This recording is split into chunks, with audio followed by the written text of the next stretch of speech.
दोस्तों, एक बार फिर से आपके अपने हार्दिक इंग्लिश यूट्यूब चैनल पर हार्टली वेलकम। आइए मैं आज उतने ही शानदार अंदाज में आपका जो ग्रामर का नेक्स्ट बिंदु क्वेश्चन टेक बहुत ही आलिशान अंदाज में समझाने की कोशिश करूंगा। आइए देखते हैं ये होता क्या है। क्वेश्चन टेक वैसे आपका एक्सक्यूज मी क्वेश्चन टेक जो होता है ये आपका होता क्या है, ये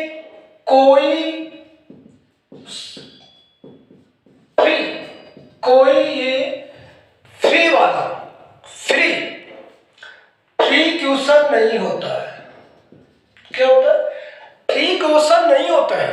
ये कोई भी स्टेटमेंट जो होता है उसके कोमा लगने के जस्ट आफ्टर लगने के बाद आगे अपने साथ ये एंटेरो साइन लेता है और इसकी आवश्यकता वहां होती है जहां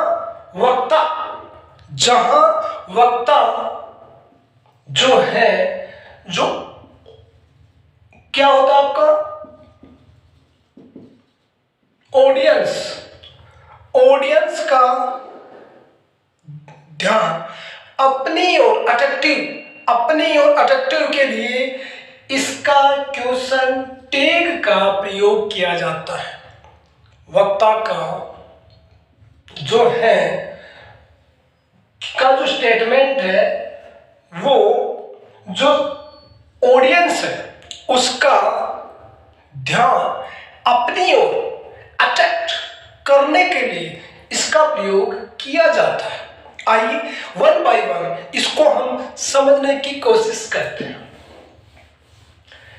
इसमें देखो होता क्या है, ये अगर नेगेटिव है, अगर आपका स्टेटमेंट नेगेटिव है तो क्वेश्चन टेक आपका पॉजिटिव बनता है।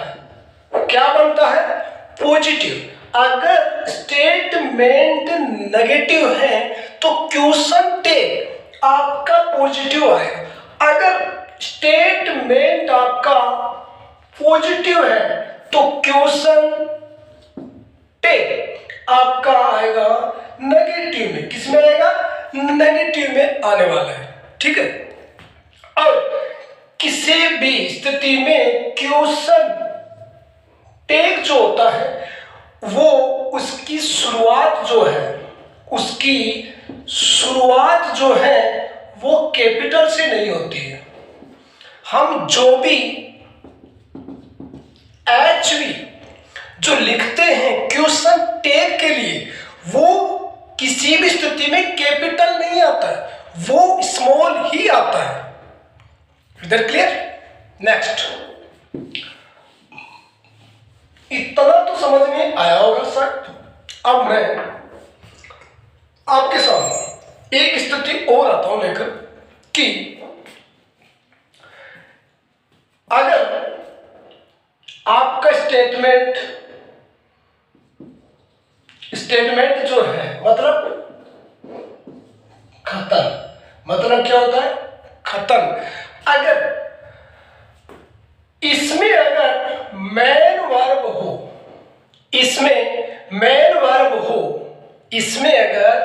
मैं रूल नंबर 1 की बात कर रहा हूं। अगर आपका स्टेटमेंट जो है वो मेन वर्ब के साथ हो तो अपने पास हेल्पिंग वर्ब है ही नहीं, तो उस स्थिति में अकॉर्डिंग टू डू,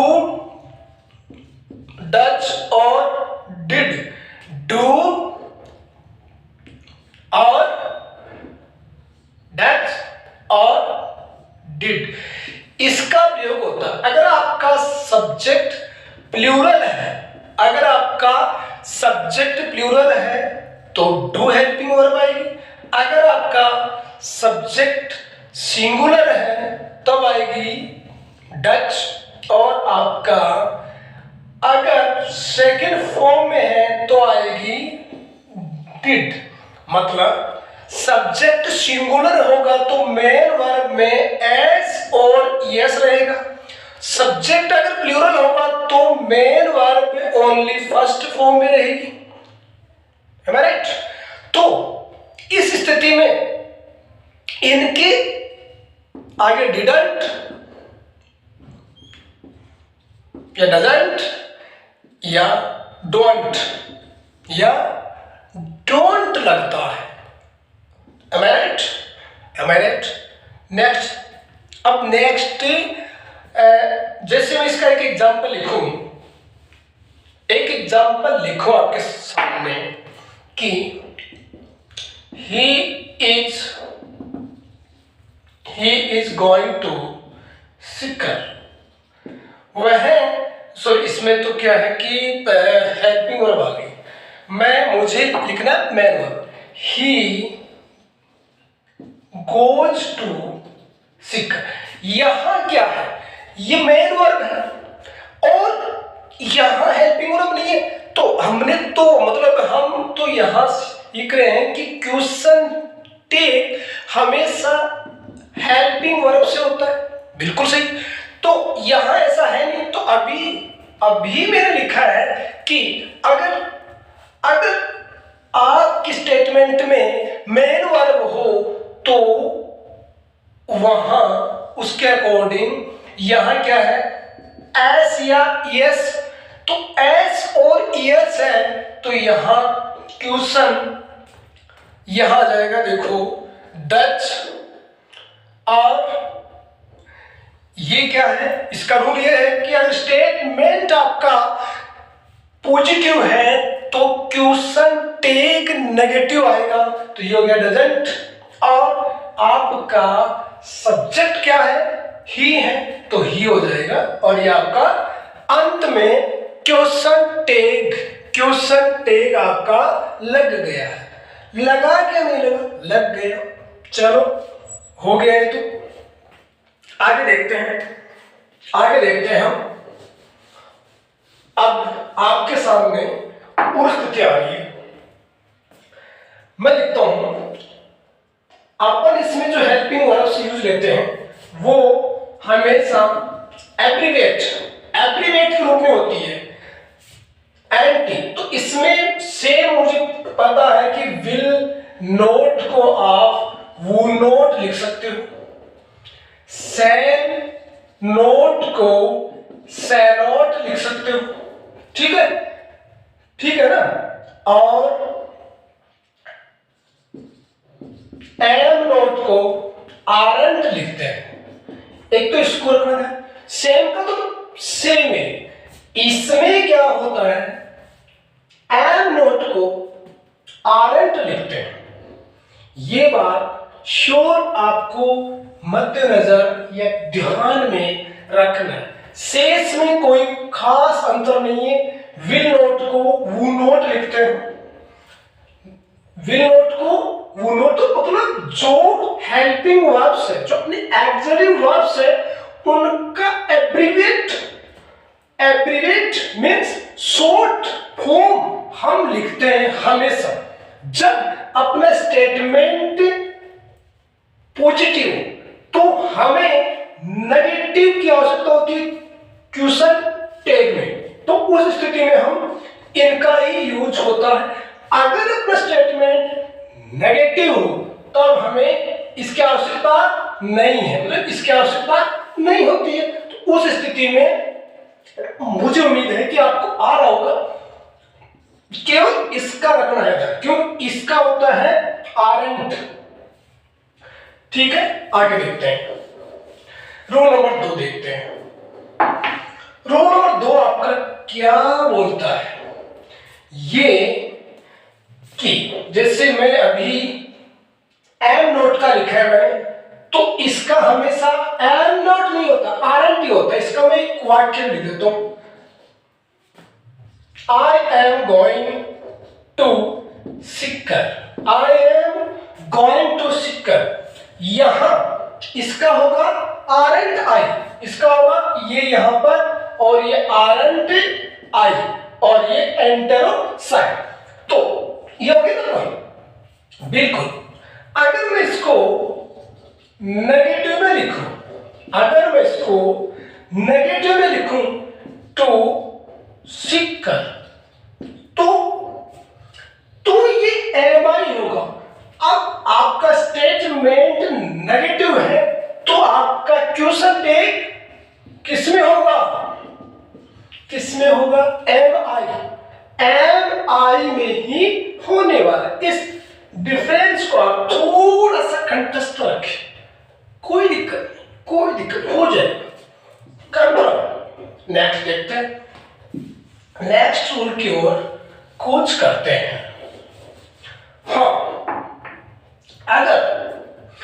अगर आपकी स्थिति ऐसा है कि जैसे मैं लिखूं आई है ए car, I have a car.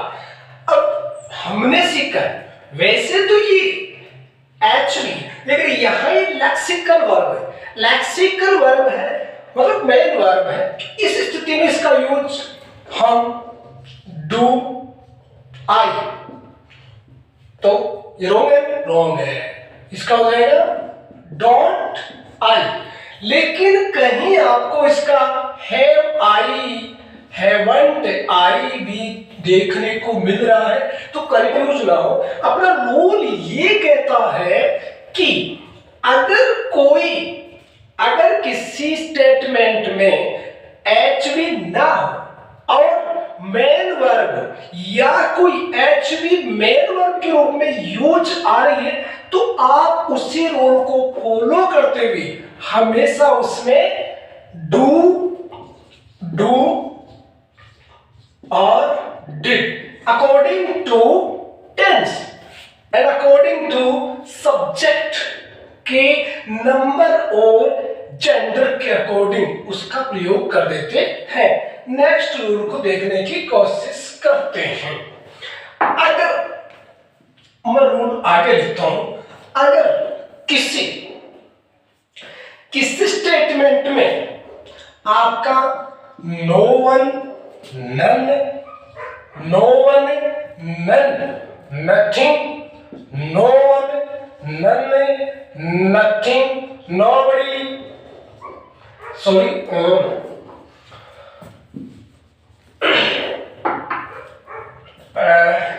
scarcely, rarely,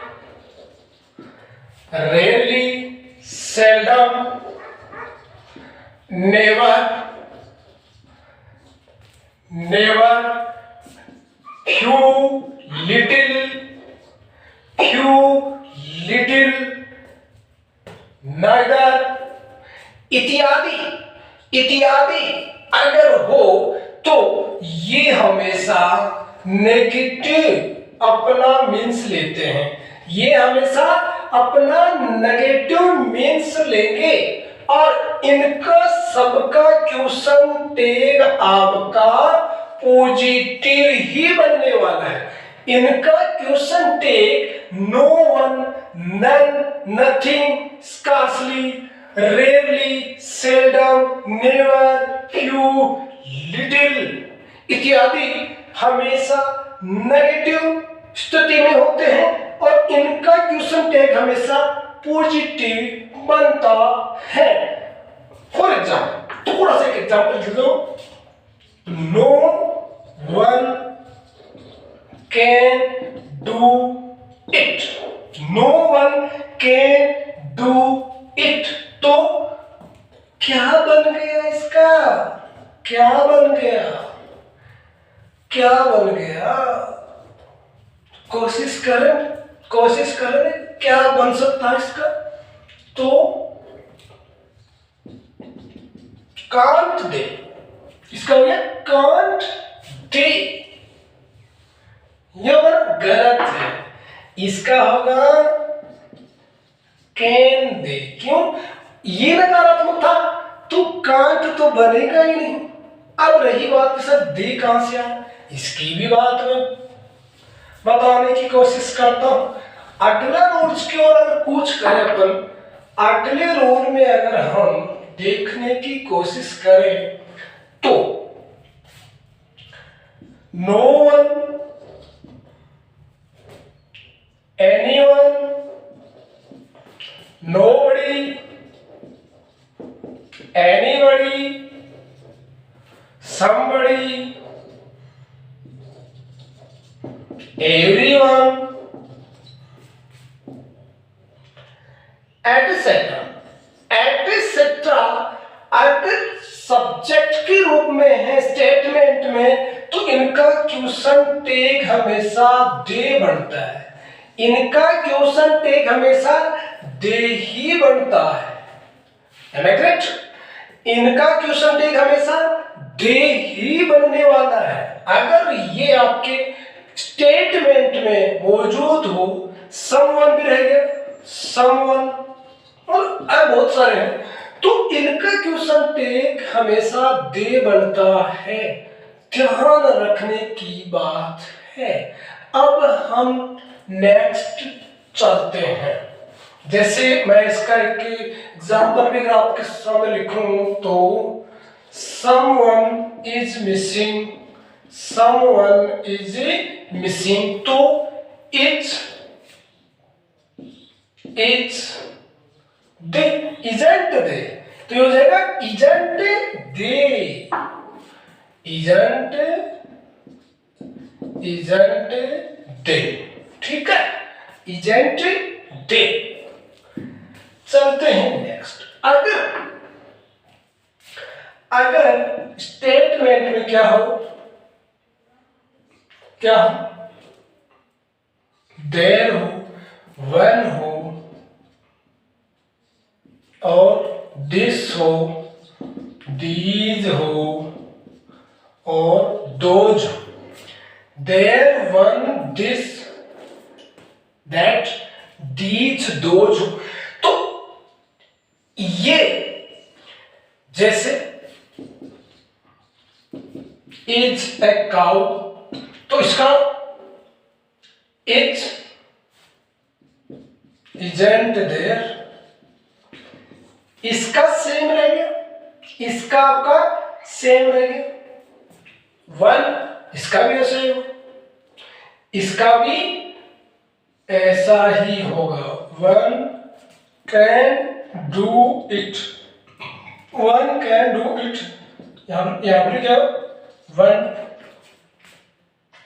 इसका क्या हो गया आपका, तो सेम रहेगी। लेकिन दिस और इसका क्वेश्चन टैग इट बन जाता है और इनका क्वेश्चन टैग में दे बन जाता है। इनका इट, दिस और दैट, इनका क्वेश्चन टैग में इट बन जाता है और दीज और दोज हो तो दे हो जाता है। अगर ये हो तो इनका कुछ भी चेंजेस नहीं होता है। अब अगर इन्हीं के साथ मतलब एडजेक्टिव के रूप में अगर यूज हो, अगर ये सभी एडजेक्टिव के रूप में यूज हो तो जो उसके साथ नाउन लगता है, इनके साथ जो नाउन लगेगा ना, अगला जो आपका रूल है, इनके साथ जो नाउन लगेगा उस नाउन के अकॉर्डिंग क्वेश्चन टैग में हम लिखने वाले हैं। ठीक है, जरा एग्जाम्पल के तौर पर मैं समझा देता हूं। जैसे one man is trying to read, is trying to read, one man is trying to read, तो यहां one man इस मैन के अकॉर्डिंग हो जाएगा, इस मैन के अकॉर्डिंग, तो isn't he, हुआ नहीं हुआ, अरे हुआ कि नहीं हुआ, हुआ ना, लिखूं this is his pen, this is his pen, तो इसका हो जाएगा isn't it।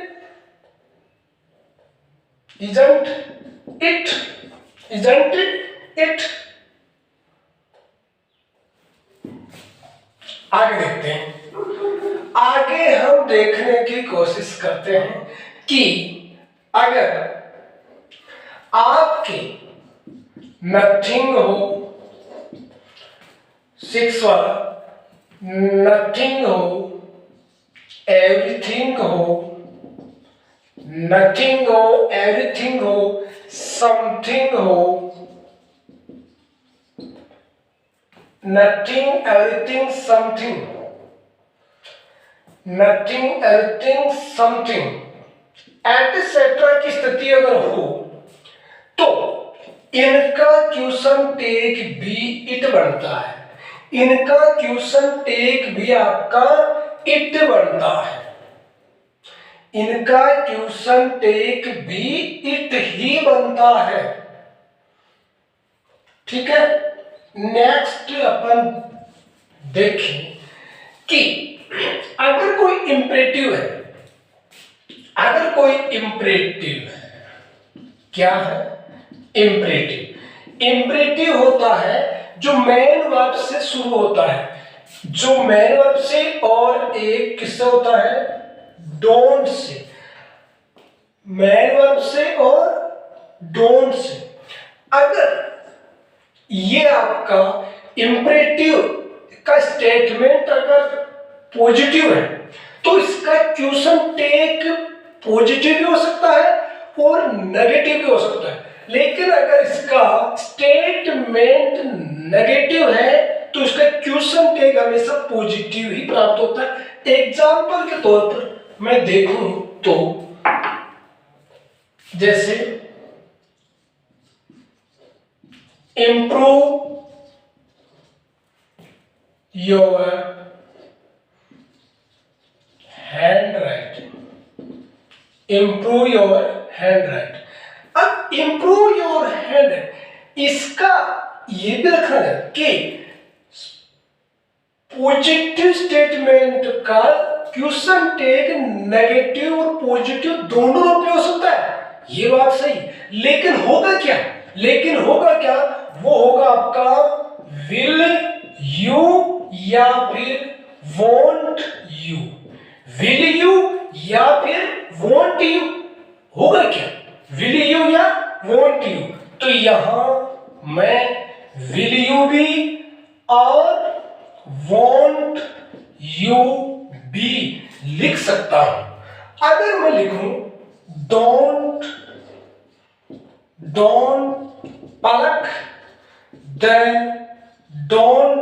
pluck the flowers, फूल मत तोड़, डोंट प्लक द फ्लावर्स, इसका तो हमेशा पॉजिटिव ही बनने वाला है। क्या बनेगा? विल यू, इसका बनेगा विल यू, इसका विल यू बनने वाला है, इसका क्या बनेगा? Will you. ठीक है, अब आगे नेक्स्ट रूल की ओर अगर हम निकले, देखने की कोशिश करें तो आपका जो लेट्स वाला है, एक तो होता लेट्स, एक होता ओनली लेट। लेट अस मतलब वी, मतलब क्या है? अस, और इसका होगा वी, इसका होगा वी, और इसका क्वेश्चन टेग अगर अपन ले तो सेम भी होगा। इसका क्वेश्चन टेग अगर हम लें लेट्स के साथ, अगर अपना स्टेटमेंट है तो उसका क्वेश्चन टेग सेम भी होगा, श्योर है। अगर वो स्टेटमेंट नेगेटिव है तो नॉट बी, और लेट, लेट के साथ अस ना हो, मतलब लेट्स ना, ओनली लेट हो, ओनली लेट हो, उसके साथ हर भी हो सकता है, हिम भी हो सकता है, और क्या हो सकता है? कुछ भी हो सकता है। तो इनका हमेशा, इसका हमेशा विल यू या वही वॉन्ट यू ही बनने वाला है। इसका विल यू या वॉन्ट यू ही बनने वाला है लेट्स का। एक एग्जांपल देख लेता हूं, ठीक है। एक एग्जांपल मैं देख लेता हूं, जैसे let's play football. Let's play football, तो इसका शैल वी हो गया, शैल वी।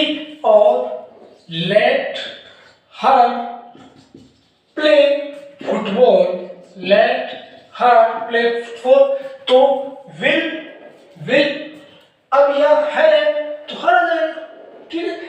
यू है तो यू आ जाएगा। अगर कुछ भी ना हो तो यू आएगा, अगर है तो हर आ जाएगा। तो यहां पर विल यू, तो यहां क्या है, हर है। यहां अगर यू हो और क्या हो, देयर हो, तो यू और आपका यही आने वाला है, ठीक है। अरे यहां लेट्स है, इसका हमेशा शैल वी होने वाला है। और अगर ये नेगेटिव है तो हो जाएगा पॉजिटिव। और ये सॉरी, लेट्स प्ले, हाँ मैं इसका थोड़ा सा गलत कर दिया, शैल नॉट बी, ठीक है, हो गया। और इसका विल यू आता है, इसका हमेशा विल यू आने वाला। अगर यू हो तो यू हो और यू के अलावा क्या हो, देयर हो, तो बस वो स्थिति हो जाएगी। मतलब लेट्स अस हो तो वी आएगा। अगर शेष इसके साथ लेट्स के अलावा जो कुछ भी है उनके साथ अगर आपका स्टेटमेंट है तो विल यू या वॉन्ट यू आने वाला है। समझ में आ गया, ठीक है।